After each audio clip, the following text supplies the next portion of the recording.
Bon, nous voici de retour. Bah voilà. C'était pas si compliqué d'atteindre 1000 vues ou 100 likes dans la journée. Bon, vous y êtes arrivé et très rapidement, je suis super content. Alors maintenant, fini de vous faire languir, je vous présente ce que j'ai acheté. Alors, on va se tourner un petit peu par là. Voilà la bête. Alors, je vais me mettre comme ça. J'ai donc investi dans un épandeur Josquin Tornado 3, 14 mètres cubes, 13 tonnes, des PAE avec des grandes tables d'épandage et une porte pour réguler les flux et les matières un peu liquides. Voilà, tout simplement. Alors, j'ai essayé de cadrer un peu plus les choses. Voilà. Alors, pourquoi cet investissement? Je vais commencer la vidéo en vous décrivant pourquoi, mes objectifs, pourquoi j'avais pas acheté avant, pourquoi j'ai investi cette année, pourquoi brusquement j'ai investi alors que c'était pas forcément prévu cette année aussi. Je vais d'abord commencer par ça et ensuite je vous fais un petit tour d'horizon du matériel. Voilà. Alors, ce qui se passe, j'ai fait des épandages de lisier depuis maintenant 8 ans, des épandages de fumier maintenant depuis 5 ans. J'ai démarré avec 150 épandeurs par an, 150-200, c'est passé à 300-400. C'est passé ensuite l'an dernier à environ 500 épandeurs par an. Voilà, ce qui ne me permettait pas d'acheter un épandeur neuf performant pour l'instant, ça valait pas le coup, donc j'étais en location. Ça se passait très bien, jusqu'à 400-500 épandeurs. Bon, après la disponibilité un peu plus limite, mais on y arrivait. Il y a maintenant, c'était l'an dernier. L'an dernier, j'ai acheté quand même un épandeur d'occasion, pas de cette marque-là, mais d'une autre marque, et ça s'est très mal passé. Une occasion qui semblait en bon état, mais qui avait de gros soucis sur le tapis. Et avec la concession, on s'est pas du tout entendu. On a vidé l'épandeur 3 fois à la main, enfin 2 fois, parce que la 3e fois, je l'ai ramené à la concession chargé et ils se sont débrouillés avec. Et je leur ai arraché le bon de commande et je leur ai rendu le bon de commande. Une chance pour moi, le matériel n'était pas débloqué à la banque. Donc j'ai pu m'en sortir de cette manière-là. De toute façon, sinon je les aurais attaqués pour vice caché. De toute façon, donc comme ça, d'un sens comme d'un autre, c'était réglé. Donc je suis reparti en location cette année. Je me suis dit voilà. Sauf que deux raisons, ouais, deux grosses raisons. De 500, on est passé à 800 épandeurs l'espace de l'été, entre le début des moissons et la fin des moissons, avec des clients qui ont voulu me faire confiance, qui sont venus vers moi et je les en remercie. Donc on a récupéré à peu près 300 épandeurs à faire là en l'espace d'un mois. Et deuxième raison, donc ça commence à faire beaucoup d'épandeurs pour être en location. Deuxième raison, les 15 derniers jours d'août, juste derrière la moisson, étaient pourris, avec entre 150 et 250 mm selon les secteurs sur lesquels on épand. Ce qui fait que la disponibilité d'épandeurs en location a été très très compliquée. J'ai failli avoir beaucoup de mal à servir certains clients, chose que je n'aime pas du tout, parce que je suis d'un naturel très réactif et même s'il faut bosser jour et nuit, on remplit notre contrat tout le temps. Donc, ce qui m'a amené à une réflexion très rapide. Un jour de pluie, au bureau, un papier, un crayon, une calculette, on calcule. Et il s'est avéré qu'arriver à 800 épandeurs, ça valait vraiment le coup d'investir dans un épandeur neuf, performant, qui me permet d'épandre toutes les matières que je veux épandre. Alors, c'est pas compliqué, hein, on a appris tous ça à l'école, vous prenez un papier, un crayon, d'un côté le pour, de l'autre côté le contre, une ligne au milieu, à la fin vous faites un bilan. Donc les pour et contre de la location, les pour et contre d'avoir son propre matériel, des coûts, les coûts d'utilisation, les coûts de facturation, etc. Et vous arrivez à un bilan à la fin. Clairement, en dessous de 300-400 épandeurs, ça vaut pas trop le coup d'en acheter un. 400-500 en occasion, mis à part celui qui veut vraiment son propre matériel. Mais moi, en tant qu'entrepreneur, tous les coûts doivent être relatifs et en adéquation avec le personnel, les performances, etc. Et ça va être clairement pas le coup avant. Donc voilà, je voulais un épandeur qui soit hyper polyvalent pour épandre tout ce que j'ai à épandre. C'est-à-dire, on épand au niveau quantité, on épand des tonnages qui vont de 2 tonnes hectares pour des fientes de poules, des craies broyées concassées, parfois des très faibles tonnages de 3 tonnes, 4 tonnes hectares, jusqu'à des fumiers de bovins qu'on épand jusqu'à des 50-60 tonnes à l'hectare pour des gros élevages. Donc il fallait vraiment un outil hyper polyvalent. En passant par des tonnages qui vont de 5 à 10, 15 tonnes hectares pour du compost, des fumées compostées, des écumes, des craies, Donc il fallait vraiment un outil qui soit capable d'épandre tout ce que je veux épandre. Donc je me suis un peu renseigné. C'était pas évident parce qu'il y a pas mal de marques d'épandeurs, on va pas se mentir. Mais un épandeur qui soit capable de faire tout ce que je lui demande, c'était vraiment pas gagné. Alors j'ai fait des tests avec l'épandeur de location qui était également un Josquin, moins performant parce qu'il n'y avait pas de DPAE. Et j'ai réussi à faire des fientes à 2 tonnes, 2 tonnes et demi hectares. Donc je me suis dit, en le prenant avec des PAE et plus performant, plus récent, je devrais réussir à faire mon taf. Donc chose qui se passe et on y arrive très bien. On l'a mis en route avec des bouts à 10 tonnes hectares et ça s'est super bien passé. On a un épandage hyper régulier derrière. Voilà ce que je peux en dire.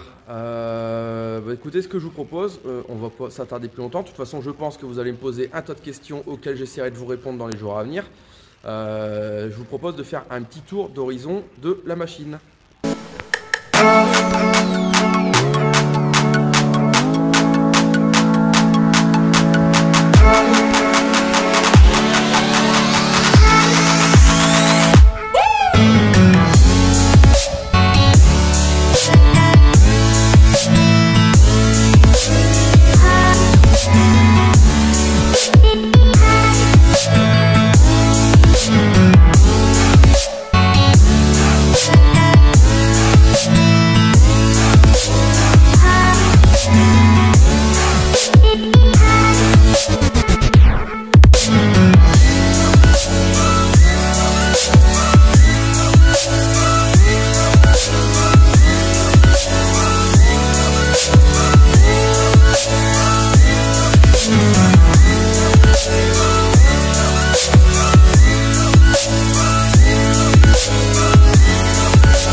Voilà, alors petite vue d'ensemble de la machine. Donc on va décortiquer un petit peu tout ça en démarrant de l'avant vers l'arrière. Donc on commence avec un crochet à œillet normal, puisque j'ai pas pris crochet boule comme la tonne à lisier que vous pouvez voir ici, et la benne 3 essieux qui est également en crochet boule. Alors pourquoi j'ai pas pris en crochet boule? Simplement parce que le T154 rouge est sur une presse cubique, le vert est sur une benne aux céréales et le vert a le chargeur, donc ce qui fait que je suis amené parfois pour les débuts des épandages à louer un tracteur à un collègue ou en concession pour démarrer les épandages. Donc tous les tracteurs ne sont pas équipés de crochet boule, donc il me fallait quelque chose qui puisse aller sur n'importe quel tracteur. On continue avec un cardan homocinétique, homocinétique qui veut dire qu'il y a un double croisillon, donc on peut épandre en tournant, on n'est pas obligé de couper la prise de force. On a ici, bon, prise lumière, il est en frein pneumatique, simplement parce que, il est en freinage mixte, freinage pneumatique et freinage hydraulique. Tout simplement parce qu'il répond aux nouvelles normes de routières européennes, tout simplement. On a une centrale hydraulique industrielle, parce qu'il faut savoir que le Josquin Tornado, c'est un épandeur qui est fait pour les entrepreneurs et les CUMA. C'est le modèle le plus robuste de chez Josquin, qui est capable d'épandre à peu près tout ce qu'on lui demande, même de la marne, il est capable de le faire. On a un petit peu plus bas béquille hydraulique sur distributeur tracteur. Ici, tout ce qui est gestion des freins pneumatiques. On a ici différents réglages, c'est-à-dire que quand l'épandeur est toujours à charge et qu'on fait beaucoup de route, on peut le mettre en demi. Nous, on va le laisser toujours en demi puisqu'on fait un petit peu de route mais beaucoup de champs. Et on peut le mettre comme ça pour si on a une longue route à faire avec l'épandeur à vide, on le met là. Alors, ce qui fait que les freins sont plus ou moins agressifs selon la charge, puisque l'épandeur, autant la tonne à lisier et la benne 3 essieux ont des freins pneumatiques proportionnels à la charge avec un capteur. Et ici, ils ne le sont pas. Ici, c'est proportionnel à la charge, mais on va dire manuel. Voilà. Alors, on passe ici. Alors, c'est un Josquin Tornado génération 3, 55 13 14V. Alors, qu'est-ce que ça veut dire? 55, ici, pour une caisse de 5,50 m de long. 13, pour 13 tonnes. 14V, pour une caisse en V de 14 m3 à ras de la caisse. Donc, ce qui fait qu'avec un couplet, on est vite à 16-17 m3 de matière dedans. Ce qui fait déjà un volume très très honorable. Donc on continue, vous voyez, on a la grille qui protège le tracteur lors des épandages. On a ici tendeur du tapis semi-automatique. Alors semi-automatique tout simplement parce qu'ici on a une réglette. Vous pouvez voir, on a au bout de mon doigt un petit curseur et le ressort doit toujours être dans la petite lumière au curseur. Ce qui fait que si un jour on se rend compte que c'est détendu, un petit coup de clé de 27 et 5 minutes après on part épandre et avec le tapis qui est tendu comme il faut. Donc à chaque fois qu'il se détend ou si on remarque qu'il est détendu, quand on fait l'entretien, un petit coup de clé et c'est reparti. Voilà, bon, vous voyez, ici on a un graisseur, voilà, on continue alors, donc, bah, bien sûr la marque Josquin. On va aller un petit peu en dessous.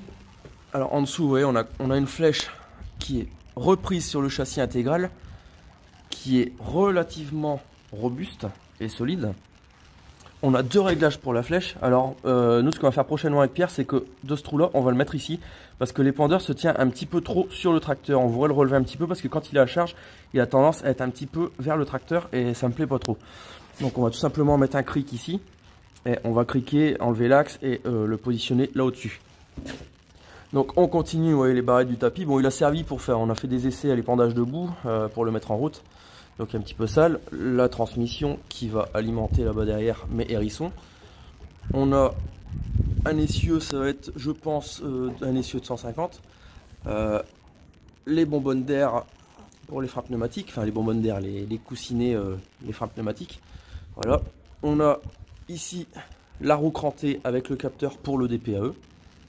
Tout le câblage qui va bien, qui est bien caréné. Bon, on a quand même un châssis relativement solide. Ensuite, on continue vers l'arrière pour se diriger tout doucement vers les hérissons. Bon, bien sûr, toutes les normes avec les plaques réfléchissantes, etc. On est en pneumatique, vous pouvez voir ici, de marque Mitas. Et on est, je ne sais pas si vous allez pouvoir le voir, je recherche, voilà. On est, vous n'allez pas le voir, mais 650, 75, 32.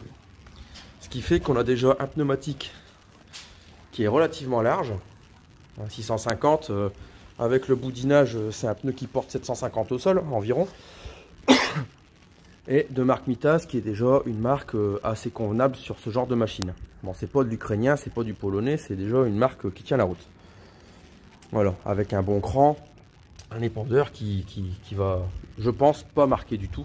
Parce que je voulais des pneus quand même relativement portants, étant donné qu'on fait pas mal d'épandage pour des clients qui sont en non-labour ou en semi-direct depuis déjà des années et qui préservent absolument leur sol. Ici, le V1 de la porte avec des capteurs parce que l'ouverture de porte se gère également avec le DPAE selon les quantités qu'on veut mettre. On régule la vitesse du tapis et aussi l'ouverture de porte. Voilà. Bon, vous voyez des paliers et un arbre relativement dimensionné, hein.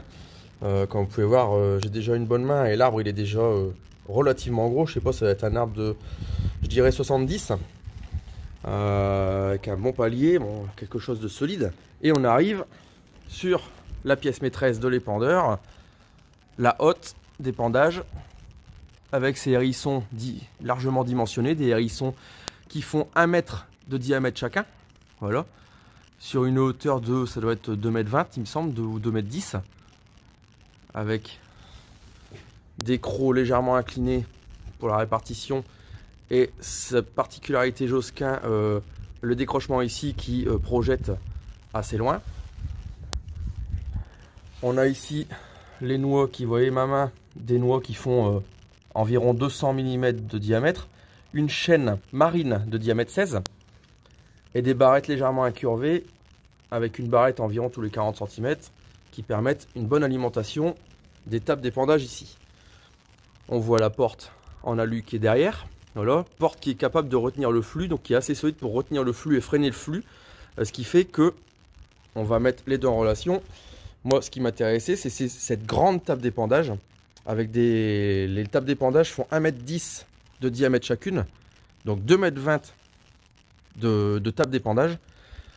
Et la particularité de la porte, c'est que je sais épandre uniquement avec mes tables d'épandage, ne pas faire travailler mes hérissons. Bon, les hérissons tourneront, mais je n'aurai que mes tables d'épandage qui vont travailler en ouvrant la porte là-bas 10 ou 15 cm. Vous voyez, je ne l'ouvre que de ça et j'alimente uniquement mes tables d'épandage, ce qui me permet d'épandre des fientes, des écumes, des choses comme ça à des très très faible tonnage hectare. Jusqu'à, on peut diminuer jusqu'à environ 2 tonnes à l'hectare. Ces hérissons tournent de mémoire, je vais pas dire de bêtises, mais ça va être entre 450 et 500 tours minute. Donc autant vous dire que ça projette relativement loin. On est capable de faire des épandages avec des passages distants de 12 voire 15 mètres. On a déjà fait largement du 15 mètres où la répartition avec des produits à bas volume était très très bien. On a fait des tests et ça marche super bien. Voilà, bah, que vous dire de plus, pas grand chose, hein. Je vous referai une vidéo quand on va le sortir.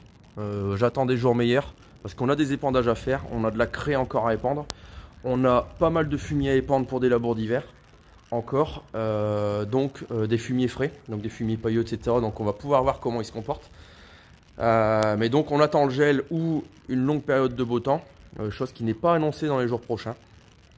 Mais dès que je le sors et qu'il sera bien mis en route, je vous ferai quelques rushs et je vous ferai une vidéo aussi pour vous présenter le boîtier, parce que le boîtier il a une petite particularité.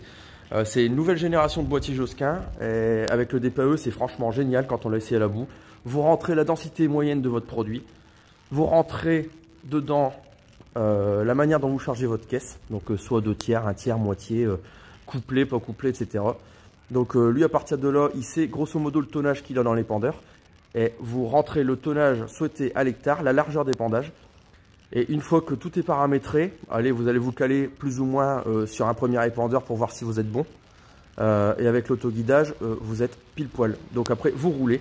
Vous êtes à 6 à l'heure dans les côtes, à 12 à l'heure à plat, et si ça descend à 15 km/h, il va toujours épandre la même quantité à l'hectare et avec la même répartition. Donc ça, c'est assez génial. Voilà. Voilà. Bon, voilà ce que je peux dire sur ma nouvelle machine, l'épandeur donc Josquin, dans lequel j'ai investi cette année. Il a été livré il y a 1 mois. Il a encore très peu tourné parce que on n'avait pas beaucoup d'épandage à faire et le temps ne permettait pas. Mais là, il va tourner plus et puis c'est parti. Donc on va encore essayer de développer l'activité épandage avec cette machine qui est donc capable d'épandre un petit peu de tout, des fientes de poule à des gros tonnages. Divers produits. Voilà, bon, j'espère que ça vous a pas trop embêté de patienter, hein, voilà, vous avez vu le résultat est là quand même. Et je vous dis à bientôt pour une prochaine vidéo. Je ne sais pas encore sur quoi. On va s'occuper de rentrer les moutons parce que vu le temps pourri qu'il fait, voilà, il pleut à nouveau énormément. Donc bon, ça y est, ça va être la saison d'hiver. Donc on va rentrer les moutons, on va faire du tri, on va les tondre, il va y avoir les échographies. Donc je pense que ça va être un petit peu plus vidéo dans les bêtes à l'avenir. Un peu moins matériel. Voilà. Il y aura une vidéo là-dessus quand il va tourner, une vidéo sur la tonne quand la rampe en slide sera arrivée. Et puis après on va faire un petit peu aussi de lavage de matériel parce qu'il y a des matériels qui ont terminé leur campagne, donc on va faire un peu de lavage, de remisage, d'entretien. Voilà, bon bah, écoutez, je vous dis à bientôt pour une prochaine vidéo. D'ici là, portez-vous bien, continuez à visionner les vidéos, likez, réagissez, posez-moi des questions. Et on continue de cette manière-là. Allez, ciao, bye bye.